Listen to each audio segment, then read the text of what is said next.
Human civilization has always known conflict.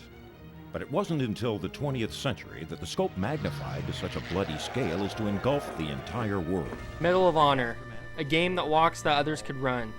Developed by DreamWorks Interactive and EA and created by Steven frickin' Spielberg, yes, you heard that right. Medal of Honor is one of the most important games of all time, not only for the groundwork it laid for future franchises like Battlefield and Call of Duty, but also a great game in its own right.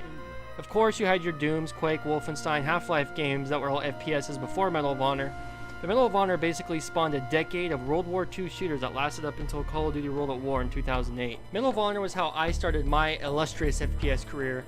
I started playing Medal of Honor on the PlayStation 1 whenever I went to my uncle's house, and then we'd play Gran Turismo and some cowboy game too, but Medal of Honor was always the one I wanted to play. A few years later, I'd get the PS2, and I'd start playing Medal of Honor Frontline. I'd get Call of Duty 1 on PC, and then I kind of would go to COD 4, World at War, Modern Warfare 2. Before you know it, me and millions of kids worldwide were punching holes in the wall with a milk mustache. Okay, I've been playing fucking Call of Duty for fucking 17 hours straight. Considering I was born in 1997, I couldn't really keep up with the franchise like I could in the later years, with COD 4, World at War, Modern Warfare 2, and be able to get the new one every year. So I never really played Medal of Honor all the way through because I didn't understand how memory cards work either when I was like 4 years old. I couldn't grasp the concept. So I never played the Medal of Honor all the way through, but today we're going to play it and review it. What was the OG Medal of Honor like? Does it hold up today? Let's find out.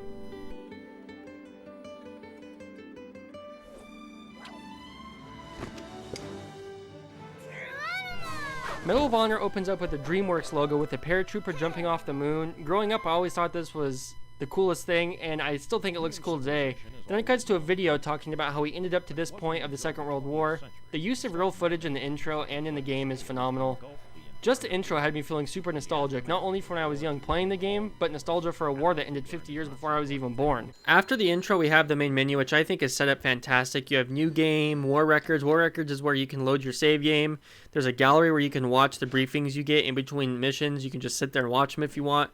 There's also a multiplayer in this game, which I'm not going to touch a lot on, but basically you can play as everybody in the campaign in multiplayer, and they all have names. If you beat the game, you can even play as Winston Churchill, which is cool. But the main menu, I love it so much because of the sounds and the sights, and you can hear typewriters clanking. You can hear phones in the background. It looks like it's serious, and they're really coming up with strategies for war, and I think it's great. The way the campaign of Medal of Honor is laid out like this. There's 7 missions. Some missions have 3 levels, some missions have 4 levels, which brings us to 24 levels total if you count them all up. Which sounds like a lot, but the game pretty much flies by unless you get stuck here or there. I suggest if you play lots of FPS, and this video inspired you to pick it up and play, I would use controller layout 4. It most closely resembles like a modern FPS Call of Duty game layout, and I think it'll save you the pain of trying to figure out how to make this game feel good when you're playing it, because some of the control schemes it gives you are pretty whack. You play as Lieutenant Patterson going into the OSS, the Office of Strategic Services. The briefing from Colonel Hargrove basically tells you that you're a god in weaponry, demolitions, leadership, smarts, and you were 1 semester away from your aerospace engineering degree, and you had straight A's before enlisting. You meet Mannon, who gives you your first mission: recover a logbook, find the downed plane, and enter town. As you might be able to tell by the gameplay, there's no crosshairs unless you aim. No ADS and lack of aim assist mixed with the controls not being as smooth as I'm used to kind of made it for an interesting first level. Although it's pretty easy to get used to, or maybe it's just because I played this level like a million times growing up, considering I didn't understand how memory cards work. The gameplay is pretty straightforward. No crosshairs unless aiming, compass on the top left surrounded by health bar, and ammo count on the top right, and that's it. You regain health by picking up health packs and canteens, and you pick up ammo and grenades from their own packs laying around. If you walk over a gun you don't have, you'll automatically pick it up. One of my favorite things about this game is the after action report, or as they call it, the performance evaluation, where it tells you where you hit the enemy, how many enemies you killed, what your most common weapon was, and it gives you a nickname based on where you hit your enemies the most. After the first level, my gun evaluation was William Tell because of my headshots. I had to look that up, and apparently he was a folk hero who shot an apple off his son's head. After reaching the Maquis hideout, you are now on the last level of the mission, where you fight in the sewers to get across town to find the attaché case, the secret gun cache, and you escape. This was my first time getting this far in the game, as I'd always stopped playing for whatever reason. I think the dark tunnels were kind of confusing and scary to baby tap, so maybe that's why. This was my first time ever using the shotgun in this game, which felt super overpowered, and it seems like it was a one-hit kill almost every time. This level also introduces the German Shepherds as enemies, which were no match for the shoddy. Once you escape, you are done with mission 1 of 7. The last 2 evaluations, I had a lot of arm shots, so they called me a winger. Congratulations on your first mission. You've gotten a rather dramatic introduction to life in the OSS. In between missions, we get a little cutscene video about our next mission, which feels authentic to World War II, and it makes me feel like I'm really about to go perform this mission in real life. And now we're on mission 2, where Manon tasks us with sneaking into a Nazi rail station with just some fake documents and a disguise, with the goal of destroying a German railgun, Greta. You have a silenced pistol and your papers, and that's it. This mission is much more reliant on stealth. There are alarms all around that the Nazis can sound if they see something suspicious, so if you're going to kill, it has to be very carefully. Your papers, please. My mistake, sir. See your papers, please. This was the first mission where I had to look up what to do because I was kind of confused. In the second level of this mission, I kept getting caught stealing a form of ID when in the previous level of the mission, I stole an ID right in front of a guy and he didn't react.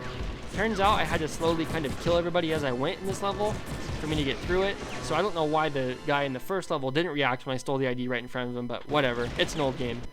Third level did more sneaking where I found a gift left to me by an undercover Maquis agent. It was a Springfield sniper which carries me through some of the next levels until I find Railgun Greta and plant charges on her throbbing red box. Don't look at me, I'm quoting the game. The game instructs me to plant charges on Greta's throbbing red box. And boy was that thing throbbing. Woo! You win mission 2 with blowing up Railgun Greta.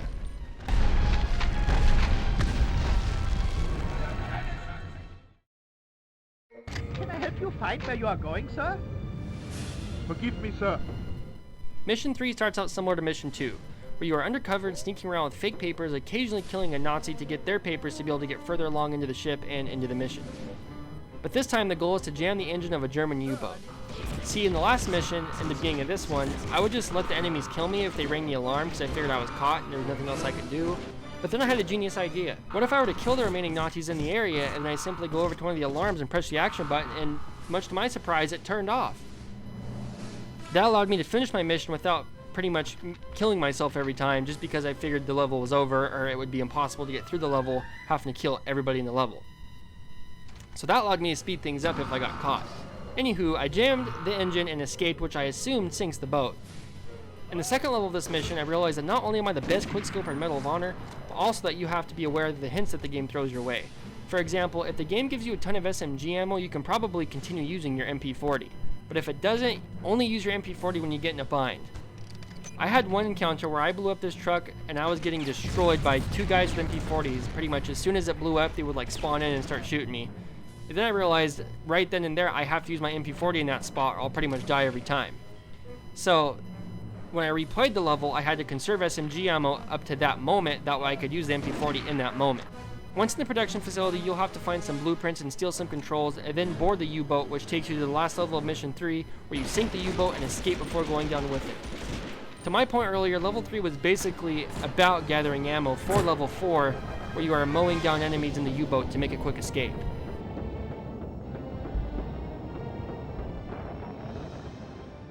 The ultimate goal of Mission 4 is to get into a German fort where the Germans are supposedly doing some ghastly things, but the only problem is it's not known what those things are. So it's up to us to find out. But in order to enter the fort, we have to travel through the forest, kill some Nazis, and destroy a Stuka bomber in the process. Once that's accomplished, we make our way into a bunker that gives us access to the German fort. The first and second levels of Mission 4, there was a noticeable amount of bugs, either getting stuck on things or enemies clipping through and shooting at me.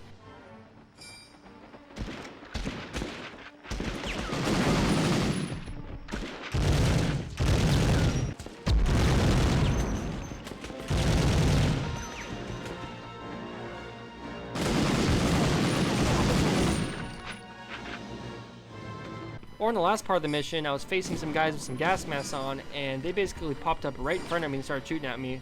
And, you know, before I walked into the room, I couldn't even see them. As soon as I walked into the room, boom, they're right there. I must say I probably prefer the missions that are mostly running and gunning rather than the stealth levels, but they did have a mix in this game, which was nice. It wasn't just all of one thing. By the end of the mission, you have gotten deep into the fort and realized that the Germans were in the middle of making mustard gas that they were planning to drop on us with the plane that you blew up earlier. The mission is finished when you have open valves to the 2 ingredients that make the mustard gas, causing everyone in the whole underground fort to die once you make your escape.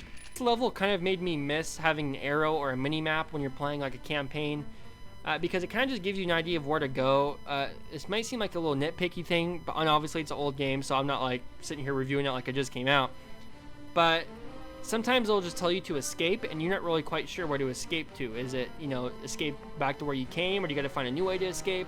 And obviously the levels aren't too big, so it's not that big of a deal, but still, it is kind of nice these days being able to have a arrow or a mini map that kind of just gives you an idea of where to go. I know I can't be mad because these are the kind of innovations that would be made later in the series. The goal of Mission 5 is to infiltrate and destroy the German Ruhrgebiet hydro plant in Norway. I actually liked this mission quite a lot. I was quite entertained seeing the Nazis slowly crawl towards me headfirst in the vents and moving so slow they had like no chance of getting a shot off before I mowed them down. There was even a few I'll call jump scare moments where the Nazis were either kind of hiding in a corner or they were just outside of a vent and they kind of sneak up on you when you come out of the vent. Or you pass through an area and then they come out, kind of from behind you when you thought, okay, I already cleared that area, but I guess not. I kind of got almost a bit of a BioShock vibe from this level. Obviously, BioShock came out after this game, but I think you get my point, and that's my favorite game of all time, so if it's getting BioShock praise, that's some good praise. There were a few times I felt like I might have been shot at through walls in this level, and I was kind of hearing footsteps all the time as I was walking through, and I'd be getting shot, but I'd be seeing no enemies anywhere, so that was kind of weird. The first level of this mission involves destroying power to the facility and getting down deeper into the power plant. Once deeper into the power plant, you have to shut off valves and disable tanks in order to destroy the heavy water being made for the ultimate goal of producing an atomic bomb. Lastly, we find out that the Germans have already put some heavy water that they produced onto a shipment on a ferry, and they're getting ready to send it out back to Germany to help with their atomic bomb, and we gotta destroy that in the last level of Mission 5. In this last level, there's a bit of grenade spam, and we get introduced to the Panzerschreck, but I don't think anybody actually shoots the Panzerschreck at me the whole time. There's just like guys with it in their hands, and I would shoot them before they could get a chance to shoot me with it. Mission 6 was most definitely the least enjoyable mission by far. The Panzerschreck spam is ridiculous. The first level was fine, but the second and third were terrible. The first level was at least open enough that you could kind of avoid getting hit too bad by rocket launcher shots, but the second and third level were just ridiculous. You'd get blown up before you could even react or knew that the guy was even there to shoot at you in the first place. The other problem is that most of the time the rocket launcher enemies are accompanied by shooting enemies. So if you don't take out the rocket launcher enemy first, you get killed almost every time, but considering this is a PS1 game, it's kind of hard to figure out who has a rocket launcher in their hand and who doesn't. So once you walk into a room, you pretty much got to take a guess who the rocket launcher guy is until you get blown up by him, and then, okay, now you know that the rocket launcher guy's there, so now you go for him first when you come back, but then there's like 5 or 6, 7 rooms that will all have at least one rocket launcher guy. So then you basically have to get a little farther, die, and then you know where the rocket launcher guy is, take him out, get to the next room, take that guy out, and then you get to the third room, okay, rocket launcher guy's there, he blows you up, die. So basically, it's like 5 or 6 times you have to die just to figure out where the rocket launcher guy is, and sometimes even if he's there, you just can't help it because like he just blows you up and there's nothing you can do. I probably died 10 or 15 times in this mission alone. Either way, the point of Mission 6 was to get into a mine, kill all the Nazi demolition experts, and get your book that your colonel wants you to get, and then defuse 12 bombs. There actually wasn't that many goals to complete in this mission, and if there was no rocket launchers, this mission probably would have been a piece of cake. But dying so many times made this mission suck.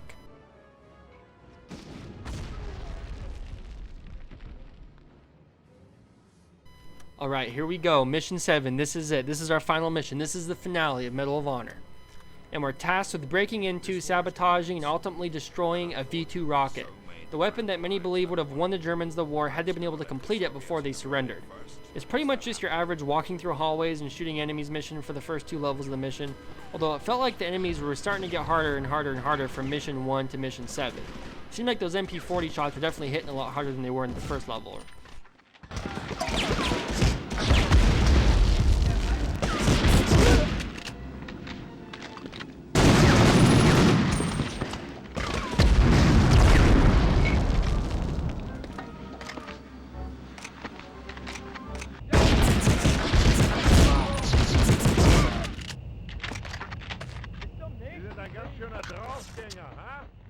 Last level of the mission is only about 5 minutes long, but has a ton of enemies to fight. Definitely a big finale, or as big as it could be for a PS1 game anyways, because there was so much action the frames were dropping hardcore. I had to jump on a turret, kill enemies, then jump off if someone was too far to the left or too far to the right of me. So it was really pretty hectic because it was like forward, left, right, forward, until there was nobody left. After that, you just advance to a launch pad, you kill 2 more soldiers and a scientist, and then you go into the facility and press a button, and that's it. You beat the game, and you watch a V2 rocket go up, go down, and blow up the facility. Somehow it doesn't blow you up, which is kind of weird. I would have felt like I would have got blown up too. All in all, the game was fantastic. Besides some small technical errors here and there, which you can't really fault a 20-year-old game for, the game was a great World War II game. It feels like you're honestly in World War II, and the real footage in between missions is a great touch. Not only is it informative, but it's also just fun to watch World War II footage as somebody that loves World War II stuff in general. But it also feels like you're really being briefed on what you're going to do to like save the world and win the war. With that being said, the game also doesn't take itself too seriously. I love seeing what goofy name I ended up with at the end of each mission. Medal of Honor is a classic that everyone should play who's into World War II/FPS games. While yes, it might be difficult to control sometimes just because how old the game is, it's well worth it to adjust yourself to experience Medal of Honor, experience the World War II setting, and experience the birth of military FPSs as we know them today.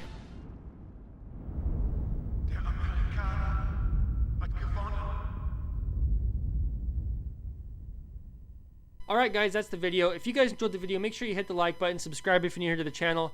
I plan on posting a lot more videos, reviews, maybe news videos, let's plays of like old PS2 games, and I'll be doing new games too. It's just going to be a mixture of everything here.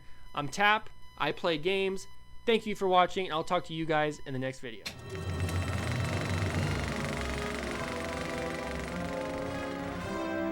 General Eisenhower informs me that the forces of Germany have surrendered to the United Nations. The flags of freedom fly all over Europe.